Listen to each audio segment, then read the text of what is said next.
जय माता दी दोस्तों, आज की कहानी मैं आपको सुनाने जा रहा हूँ हाथियों का गणित। दोस्तों, सेठ घनश्याम दास बहुत बड़ी हवेली में रहता था। उसके 3 लड़के थे। पैसा, नौकर चाकर, घोड़ा गाड़ी तो थी ही, मगर उसे अपने खजाने में सबसे अधिक प्यार अपने 17 हाथियों से था। हाथियों की देखरेख में कोई कसर न रह जाए, इस बात का उसे बहुत ख्याल था। उसे सदा यही फिक्र रहता था कि उसके मरने के बाद उसके हाथियों का क्या होगा। समय ऐसे ही बीतता चला गया और सेठ को महसूस हुआ कि उसका अंतिम समय अब अधिक दूर नहीं है। उसने अपने तीनों बेटों को अपने पास बुलाया और कहा कि मेरा समय आ गया है।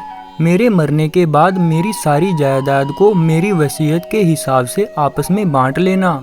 एक बात का खास ख्याल रखना कि मेरे हाथियों को किसी भी किस्म की कोई भी हानि न हो।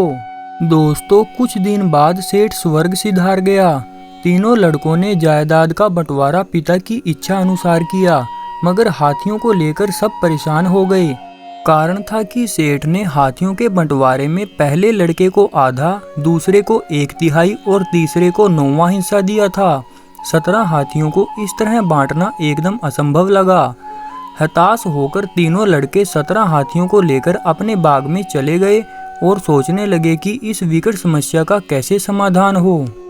तभी तीनों ने देखा कि एक साधु अपने हाथी पर सवार उनकी ही ओर आ रहा है।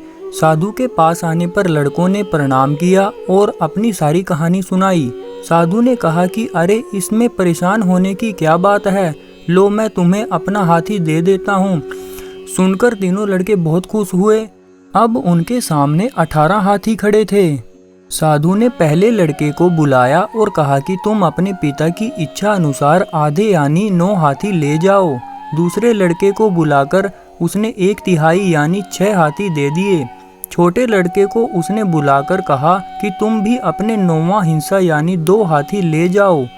9 + 6 + 2 मिलाकर 17 हाथी हो गए और एक हाथी फिर भी बच गया। लड़कों की समझ में यह गणित बिल्कुल नहीं आया और तीनों साधु महाराज की ओर देखते ही रहे। उन सबको इस हालात में देखकर साधु महाराज मुस्कुराए और आशीर्वाद देकर तीनों से विदा ले अपने हाथी पर जिस दिशा से आए थे उसी दिशा में चले गए।